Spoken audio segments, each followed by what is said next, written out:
Hello everyone, and today I'll show you how to adjust display settings on your Huawei Watch GT 5 Pro. So scroll down from the very top of your screen and find your settings tab right here.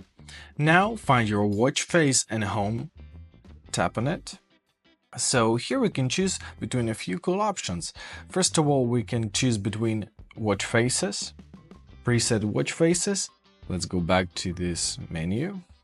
Once again, settings. You can enable always on display.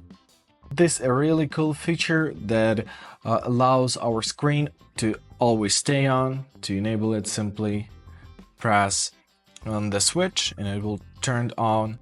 Now you can enable your watch face.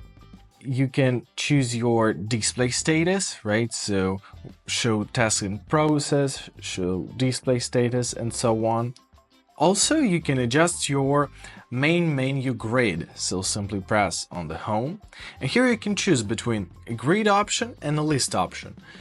Now, let me show it to you. We have a grid option, so when we enter in a menu, everything is chaotic and greedy, right? So let's go back.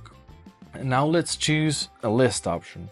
Press list, go back, and now our whole main menu looks as a list, which is much nicer in my taste. Basically, that's it. I hope this video was helpful. Thank you so much for watching and have a great day.